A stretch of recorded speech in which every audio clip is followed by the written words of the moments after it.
ದೊಡ್ಡ ಕಂಪ್ನಿಲಿ deputy chairman ಆಗಿದ್ದೆ ಅಂತೀಯ. ಮೀಡಿಯಾದವ್ರ ಜೊತೆ ಹೇಗೆ ಮಾತಾಡಬೇಕು ಅಂತ ಗೊತ್ತಾಗಲ್ವಾ ನಿನಗೆ? ಸುಮ್ಮನೆ 2 ಮಾತಾಡಿ ಬರೋ ಬಿಟ್ಟು ಮೀಡಿಯಾದವ್ರಿಗೆ ನೀನೇ ಫೋಟೇಜ್ ಕೊಟ್ಟಂಗಾಯ್ತು. ಇನ್ನು 3 ದಿನ ಜನ್ಮ ಜಾತಕ ಎಲ್ಲ ಜಾಲಾಡ್ತಾರೆ.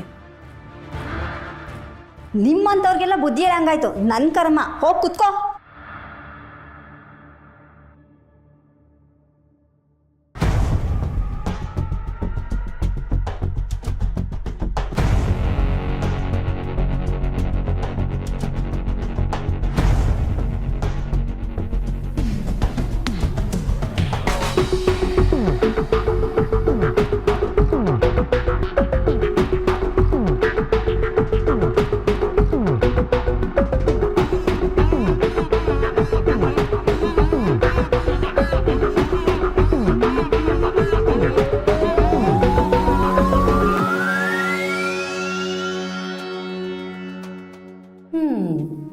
ನೋಡೋಕ್ಕೆ ಒಳ್ಳೆ ರಿಚ್ಚಾಗಿ ಕಾಣಿಸ್ತಾ ಇದೆಯಾ?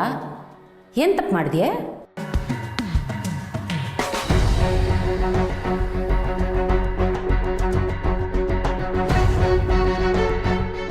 ಪಿಸಿ, ಹಲೋ ಪಿಸಿ, ಬನ್ನಿ ಇಲ್ಲಿ.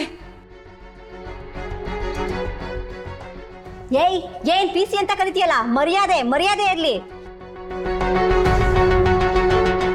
ಏಯ್, ನಿಮ್ಮ ಅಪ್ಪನ ಗಂಟೆ ಏನು ಹೋಯ್ತು? ಯಾಕಂಗೆ ಕಿರ್ತಾ ಇದೀಯಾ? ನನಗೆ ನೆಲದ ಮೇಲೆ ಕೂತು ಅಭ್ಯಾಸ ಇಲ್ಲ. ಹೋ ಹೌದಾ? ನಮ್ಮ ಸಾಹೇಬ್ರು ಮೈಸೂರು ಮಹಾರಾಜರು ಅರಮನೆಯಿಂದ ಕುರ್ಚಿ ತರ ಕಳ್ಸಿದ್ದಾರೆ. ಸ್ವಲ್ಪ ಹೊತ್ತು ಅಡ್ಜಸ್ಟ್ ಮಾಡ್ಕೊಂಡು ಕುತ್ಕೋ. ಕುರ್ಚಿ ಬಂದ್ಬಿಡುತ್ತೆ, ಆಮೇಲೆ ಅದ್ರ ಮೇಲೆ ಕುತ್ಕೋ ಅಂದೆ. ಯಾವುದಿದು ಹೈ ಕ್ಲಾಸ್ ಬಿಳಿ ಕರಡಿಂಗ್ ಕರ್ಕೊಂಬಂದು ಹಾಕ್ಬಿಟ್ಟಿದ್ದೀರಾ? ನೆಲದ ಮೇಲೆ ಕುತ್ಕೊಳ್ಳಲ್ಲ ಅನ್ನತ್ತೆ. ಕುರ್ಚಿ ಜೊತೆಗೆ ಒಂದು ಹಾಸಿಗೆ, ದಿಂಬು, ಕಂಬಳಿ ಎಲ್ಲ ತಂದ್ಕೊಟ್ಬಿಡಿ. ಇಲ್ಲೇ ಸೆಟ್ಲ್ ಆಗ್ಬಿಡ್ಲಿ ಅಕ್ಕ. ಪರಿಮಳ, ಒಳ್ಳೆ ಪಾರ್ಟ್ನರ್ ಸಿಕ್ಕಿದ್ದಾರೆ, ಹುಷಾರು. ಅದೇನು ಮಾತಾಡಿದ್ರೆ ಮುತ್ತುದ್ರೋದಂಗೆ ಆಡ್ತಾ ಇದ್ದಾಳೆ. ಅದೇನು ಪಾರ್ಟ್ನರು ಏನೋ. ಅಯ್ಯೋ,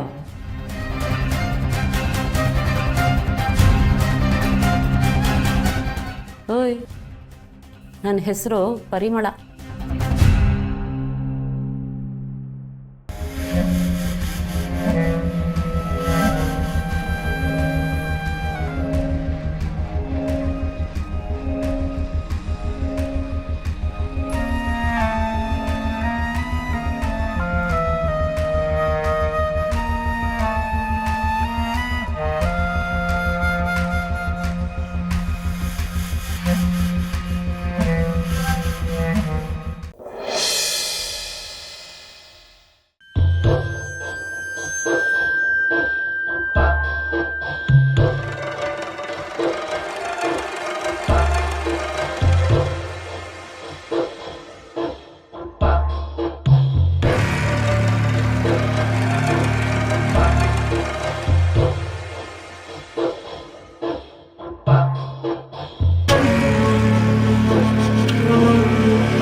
ಓಯ್, ನಿದ್ದೆ ಬರ್ತಿಲ್ವಾ?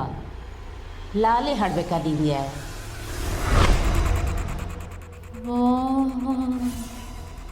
ತಪಸ್ಸಿನ ರಾಣಿಯವಳು. ಏನು ತಪಸ್ ಮಾಡಿ ದೇವ್ರನ್ನ ಕರಿತಾ ಇದೀಯಾ? ಹ್ಞೂ, ನೀನಿನ್ ಸೀತಾ ಮಾತೆ ನೋಡು. ನೀನನ್ನು ಕರ್ಕೊಂಡೋಗೋಕ್ಕೆ ಹನುಮಂತ ಹಾರ್ಕೊಂಡು ಬರ್ತಾನೆ. ಎಷ್ಟು ಯೋಚನೆ ಮಾಡಿದ್ರು ಅಷ್ಟೇ, ಸುಮ್ಮನೆ ಬಿದ್ಕೋ.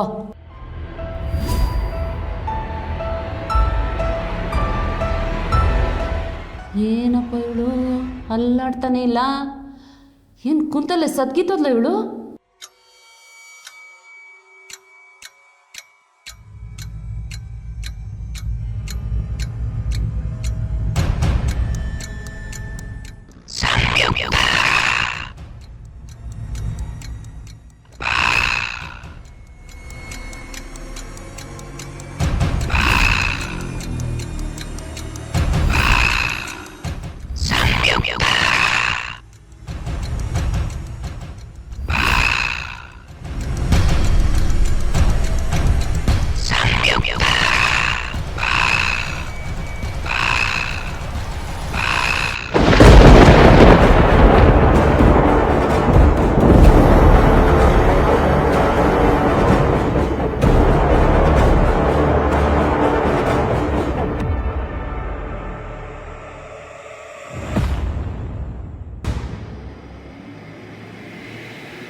ಎಷ್ಟು ಈಸಿಯಾಗಿ ಹೇಳ್ತೀಯ ಅವ್ರು ತಪ್ಪು ಮಾಡಿದಾರೆ ಅಂತ. ಮಾತಾಡೋಕ್ಕೂ ಮುಂಚೆ ಒಂದ್ಸಲ ಯೋಚನೆ ಮಾಡಿ ಮಾತಾಡೋಕ್ಕಾಗಲ್ವಾ ನಿಂಗೆ?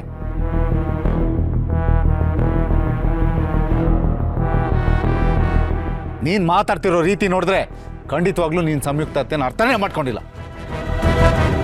ನೀನ್ ಮತ್ತೆ ಹಳೆ ಶ್ರಾವಣಿ ಥರನೇ ಬಿಹೇವ್ ಮಾಡ್ತಾ ಇದ್ಯಾ. ನಾನು ಇದನ್ನ ನಿನ್ನಿಂದ ಎಕ್ಸ್ಪೆಕ್ಟ್ ಮಾಡಿರಲಿಲ್ಲ ಶ್ರಾವಣಿ. ತುಂಬಾ ಬೇಜಾರು ಮಾಡಿಬಿಟ್ಟೆ.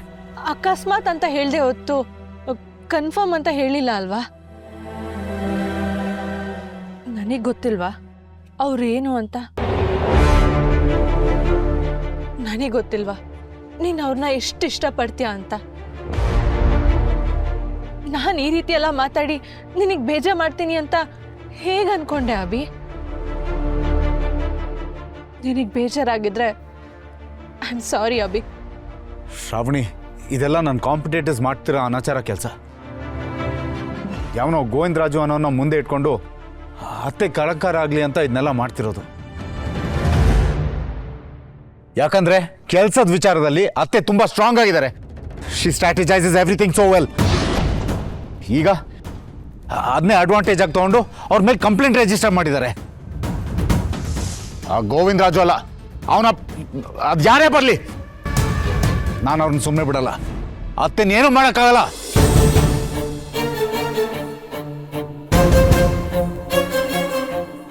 ಅದು ಅಭಿ, ಅದು ಇದು ಏನೂ ಇಲ್ಲ ಶ್ರಾವಣಿ.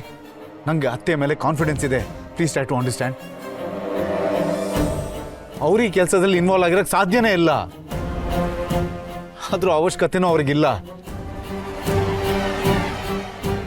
ನನ್ನ ಆಸ್ತಿ ಮೇಲೆ ಅವ್ರಿಗೆ ಕಿಂಚಿತ್ವಾದ ಆಸೆನೂ ಇಲ್ಲ. ಇನ್ನು ಬೇರೆ ಆಸ್ತಿನ ಕಿತ್ಕೊಂತಾರ? ಬಾಯಿ ತೆಗೆದ್ರೆ ಅತ್ತೆ ದೇವರು ಅಂತ ಮಾತಾಡ್ತೀಯ. ನೀನು ಹೆತ್ತವ್ರನ್ನ ಇವಳ ಸಾಯಿಸಿದಾಳೆ ಅಂತ ನಿನಗೆ ಹೇಗೆ ಹೇಳಿ? ನಿನ್ಗೇನಾದರೂ ನಾನು ಹೇಳಿಬಿಟ್ರೆ ನನ್ನನ್ನು ಮನೆಯಿಂದ ಹೊರಗಡೆ ಹಾಕ್ತೀಯ. ಅಷ್ಟು ಕುರುಡು ಪ್ರೀತಿ ಅವಳ ಮೇಲೆ ನಿನಗೆ.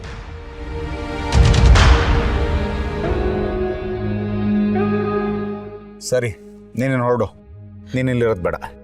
ಸರಿ ಸರಿ ಸರಿ, ಸಮಾಧಾನ ಮಾಡ್ಕೋ ಅಭಿ. ನಾನು ಅವ್ರ ಬಗ್ಗೆ ಮಾತಾಡಿ ತಪ್ಪಾಯಿತು.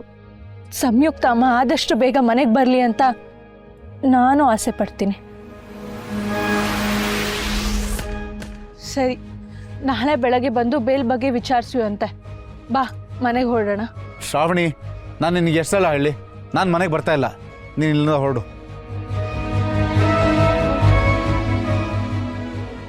ನೀನ್ ಬರಲ್ಲ ಅಂದ್ರೆ ನಾನು ಇಲ್ಲಿಂದ ಹೋಗಲ್ಲ. ನಾನು ಇಲ್ಲೇ ಇರ್ತೀನಿ.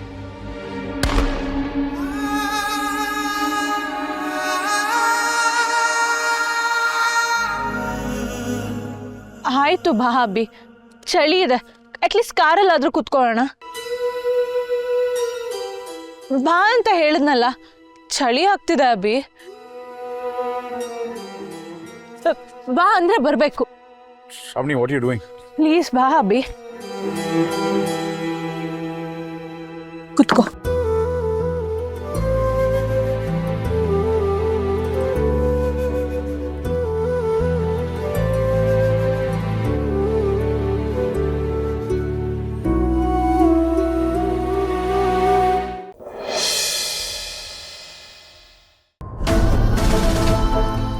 ಏನಾಯ್ತು ಶ್ರಾವಣಿ?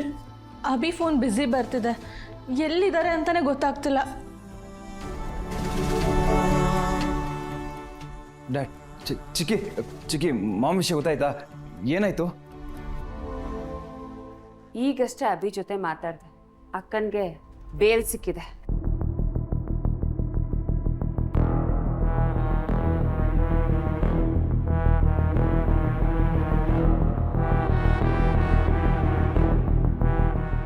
ಅಕ್ಕ ಅಭಿ ಜೊತೆ ಮನೆ ಬರ್ತಾ ಇದ್ದಾಳೆ. ನಿಜವಾಗ್ಲೂ ಮಾಮ್ ಬೇಲ್ ಸಿಕ್ಕಿದ್ಯಾ? ಮಾಮ್ ಮನೆಗೆ ಬರ್ತಾ ಇದ್ದೀರಾ? ನಿಜವಾಗ್ಲೂ ಚಿಕ್ಕಿ, I am so happy. Thank you ಚಿಕ್ಕಿ. ಹೇಯ್, ನೀನು ಥ್ಯಾಂಕ್ಸ್ ಹೇಳ್ಬೇಕಾಗಿರೋದು ಅಭಿಗೆ, ಚಿಕ್ಕಿಗೆಲ್ಲ. ಅಭಿ ಏನೇನೋ ಸರ್ಕಸ್ ಮಾಡಿ ಬಿಡಿಸ್ಕೊಂಡ್ ಬರ್ತಾ ಇದ್ದಾನೆ. ಚಕ್ರಿ ಅಂಕಲ್, ಮುಂದೇನಾಗುತ್ತೆ? ಅವರು ಮತ್ತೆ ಅರೆಸ್ಟ್ ಆಗೋ ಚಾನ್ಸಸ್ ಇರುತ್ತಾ?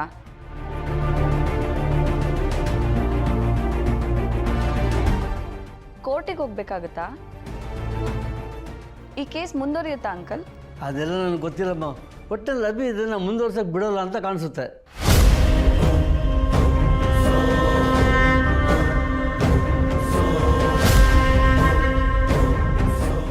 ಆದರೆ ಒಂದಂತೂ ಸತ್ಯ, ಸಣ್ಣ ಮೇಲೆ ಕೇಸ್ ಹಾಕ್ದವ್ರು ಯಾರು ಅಂತ ಫೈಂಡ್ ಔಟ್ ಮಾಡೇ ಮಾಡ್ತಾನೆ.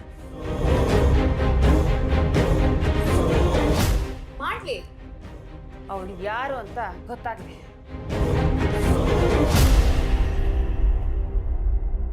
ಅವಳ ಅಂದ್ರೆ ಇದ್ರ ಹಿಂದೆ ಯಾವುದೋ ಲೇಡಿ ಇದ್ದಾರೆ ಅಂತ ಗೊತ್ತಾಗಿದ್ಯಾ? ಇನ್ನ ಗೊತ್ತಿಲ್ಲ, ನಾನು ಗೆಸ್ ಮಾಡಿದೆ ಅಷ್ಟೇ.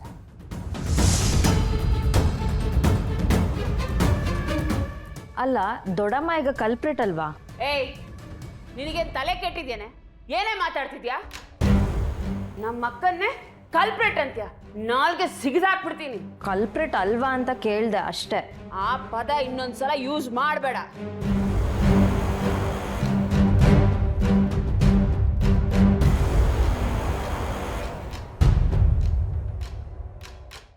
ಅಕ್ಕನಷ್ಟು ಈಸಿ ಅನ್ಕೊಂಡ್ಬಿಟ್ಟಿದ್ದಾರೆ ಕೆಲವರು. ಅದೆಷ್ಟು ಹಾರಾಡ್ತಾರೋ ಹಾರಾಡ್ಲಿ, ಅವಳು ಬರ್ಲಿ, ಆಮೇಲಿದೆ.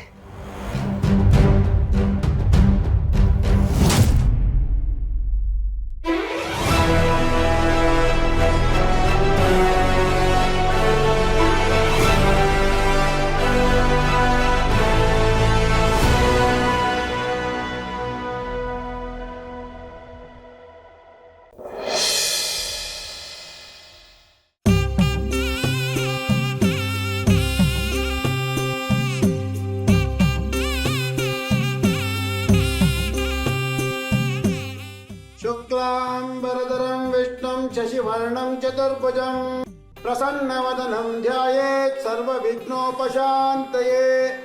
ಇಷ್ಟದೇವತಾ ಕುಲದೇವತಾನ ಎರಡು ಮನೆಯವರು ಪ್ರಾರ್ಥಿಸಿಕೊಂಡು ಈ ದಂಪತಿಗಳ ಉಭಯ ಮುಂದಿನ ಕಾರ್ಯಕ್ರಮಗಳೆಲ್ಲ ಸುಗಮವಾಗಿರಲಿ ಅಂತ ಮನಸ್ಸಿನಲ್ಲೇ ಪ್ರಾರ್ಥನೆ ಮಾಡ್ಕೊಳ್ಳಿ.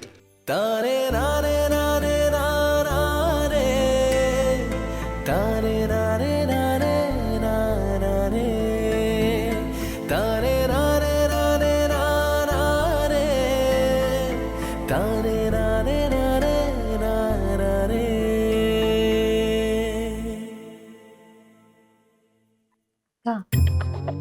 ನಿಶಿ ಕೊಡ್ತಿದ್ದ ಬಿಲ್ಡಪ್ ನೋಡಿದ್ರೆ ಯಾರಾದ್ರೂ ರಿತಿಕ್ ರೋಷನ್ ತರ ಇರೋ ಹುಡುಗನ್ ಮದ್ವೆ ಆಗ್ತಾಳೆ ಅಂತ ಅನ್ಕೊಂಡಿದ್ದೆ. ಆದ್ರೆ ಇವ್ನು ನೋಡಿದ್ರೆ ಯಾವ್ದೋ ಕಾಮಿಡಿ ಪೀಸ್ ತರ ಇದ್ದಾನೆ. ಆದ್ಯಾ, ನಿಶಿ ಕ್ಯಾರೆಕ್ಟರ್ ಎಂಥದ್ದು ಅಂತ ಗೊತ್ತಾ? ಅವಳಿಗೆ ಹುಡುಗನ ಬಗ್ಗೆ, ಹುಡುಗನ ಕ್ಯಾರೆಕ್ಟರ್ ಬಗ್ಗೆ, ಪ್ರೀತಿ ಬಗ್ಗೆ, ಫ್ಯಾಮಿಲಿ ಬಗ್ಗೆ ಇದ್ರ ಯಾವುದ್ರ ಬಗ್ಗೆನೂ ಚಿತ್ತ ಇಲ್ಲ. ಅವಳ ಮೇನ್ ಗುರಿ ಇರೋದು ದುಡ್ಡು ದುಡ್ಡು, ಅದೊಂದಿದ್ರೆ ಸಾಕು, ಬೇರೆ ಯಾವುದ್ರ ಬಗ್ಗೆನೂ ಯೋಚನೆ ಮಾಡಲ್ಲ. ಅದು ಸರಿ, ಅವಳು ಅಭಿಭಾವನ್ ಮದುವೆ ಆಗಕ್ಕೆ ಒಪ್ಕೊಂಡಿದ್ದು ಯಾಕೆ ಅನ್ಕೊಂಡಿದ್ಯಾ? ಅವರು ದೊಡ್ಡ ಬಿಸ್ನೆಸ್ ಮ್ಯಾನ್ ಅನ್ನೋ ಒಂದೇ ಒಂದು ಕಾರಣಕ್ಕೆ. ನನ್ನ ಅಣ್ಣ ಬದುಕೊಂಡ.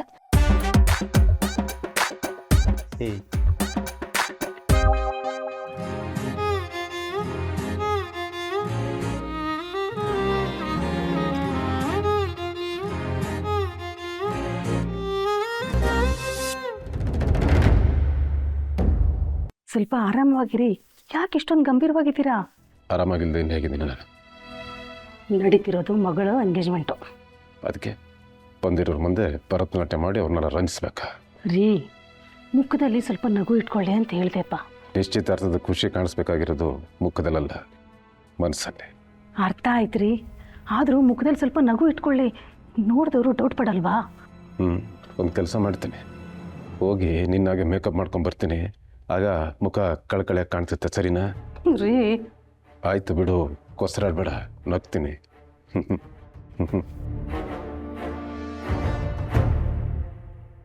ಅಣ್ಣ, ನಾವೆಷ್ಟೇ ಗ್ರ್ಯಾಂಡಾಗಿ ಫಂಕ್ಷನ್ ಮಾಡಿದ್ರು ಶ್ರಾವಣಿ ಅಕ್ಕ ಇಲ್ಲ ಅಂದರೆ ಆ ಫಂಕ್ಷನ್ಗೆ ಕಳೆನೇ ಇರಲ್ಲ ಅಲ್ವಾ?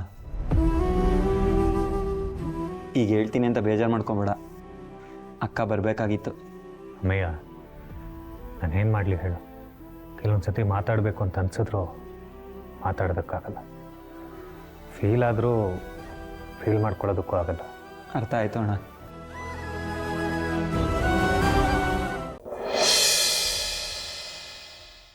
ತಾನೇ ನಾನೇ ನಾನೇ ನಾನೇ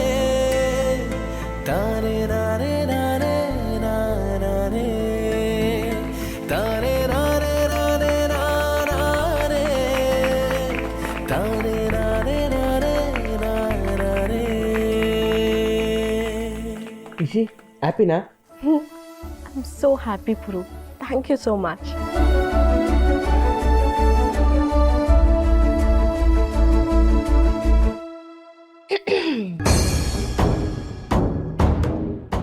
ಆದ್ಯ ನಮ್ಮ ಮುಂದೆ ಶೋ ಆಫ್ ಮಾಡೋಕ್ಕೆ ಟ್ರೈ ಮಾಡ್ತಾ ಇದ್ದಾಳೆ. ಅಟ್ಲೀಸ್ಟ್ ನಮಗೆ ಹೊಟ್ಟೆ ಹೊಡೆದಿರಂಗೆ ಆ್ಯಕ್ಟ್ ಆದರೂ ಮಾಡೋಣ ಅವಳ ಮುಂದೆ, ಖುಷಿ ಪಡಲಿ.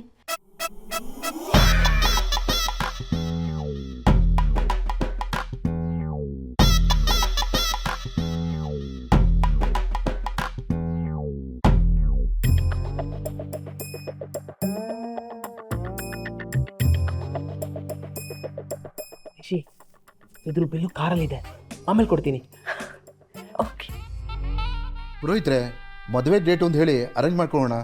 ಆಯ್ತು ಯಜಮಾನ್ರೆ.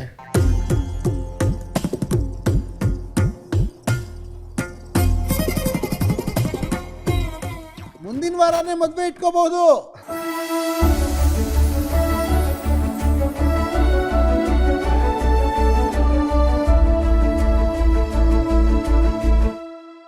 ಬೀಗ್ರೆ, ಮದ್ವೆನ ದೇವಸ್ಥಾನದಲ್ಲಿ ಮಾಡೋಣ ಅನ್ಕೊಂಡಿದೀವಿ. ನಿಮ್ಗೆ ಓಕೆ ತಾನೆ?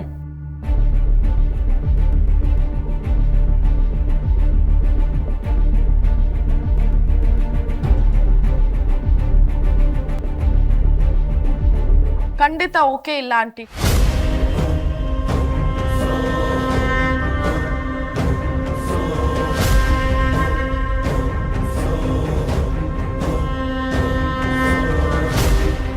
ಸಿಂಪಲ್ ಆಗಿ ದೇವಸ್ಥಾನದಲ್ಲಿ ಯಾಕೆ ಮದುವೆ ಮಾಡ್ತಿದ್ದೀರಾ?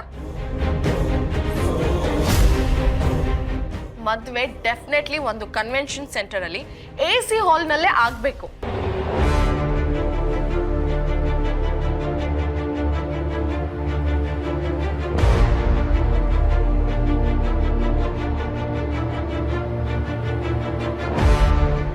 ನಿಶಿ, ಅವ್ರೇನೋ ಹೇಳ್ತಿದ್ದಾರೆ, ಮೊದಲು ಅದನ್ನು ಕೇಳು. ಯಾರು ಏನೇ ಹೇಳಿದ್ರು ನಾನು ಒಪ್ಪಲ್ಲ ಅಪ್ಪ. ಮದುವೆ ಗ್ರ್ಯಾಂಡ್ ಆಗಿ ಆಗ್ಲೇಬೇಕು. ನೋಡಮ್ಮ, ಮದ್ವೆ ಆದ್ಮೇಲೆ ನೀನ್ ಹೇಳ್ದಂಗೆ ಗ್ರ್ಯಾಂಡ್ ಆಗಿ ರಿಸೆಪ್ಷನ್ ಮಾಡ್ಬೇಕು ಅಂತ ನಾವೆಲ್ಲ ಅನ್ಕೊಂಡಿದೀವಿ. ಇದ್ರ ಬಗ್ಗೆ ನೀನೇನ್ ಯೋಚನೆ ಮಾಡ್ಬೇಡ. ಮತ್ತೆ ಮದ್ವೆ ಏನು ಗ್ರ್ಯಾಂಡ್ ಆಗಿ ಆಗ್ತಿಲ್ಲ, ಅದ್ ಮಾತ್ರ ಯಾಕೆ ದೇವಸ್ಥಾನದಲ್ಲೇ ಆಗ್ಬೇಕು? ನಿಶಿ, ಅವ್ರೇನೋ ಅಂದ್ಕೊಂಡು ಬಂದಿದ್ದಾರೆ, ಮೊದಲು ಅದನ್ನು ಕೇಳಿಸ್ಕೊ. ನೀನೇ ಬಾಯಿಗೆ ಬಂದಾಗ ಮಾತಾಡ್ತಾ ಇದ್ರೆ. ಹೀಗ್ರೆ ಮಗಳು ಏನೋ ಆಸೆ ಪಟ್ಟಿದ್ದಾಳೆ, ಮಾತಾಡಲಿ ಬಿಡಿ. ನಮಗೂ ದೇವಸ್ಥಾನದಲ್ಲಿ ಮಾಡಬೇಕು ಅಂತಿಲ್ಲ, ಇದೆಲ್ಲ ಒಂದು ಆಕಸ್ಮಿಕ ಅಷ್ಟೇ.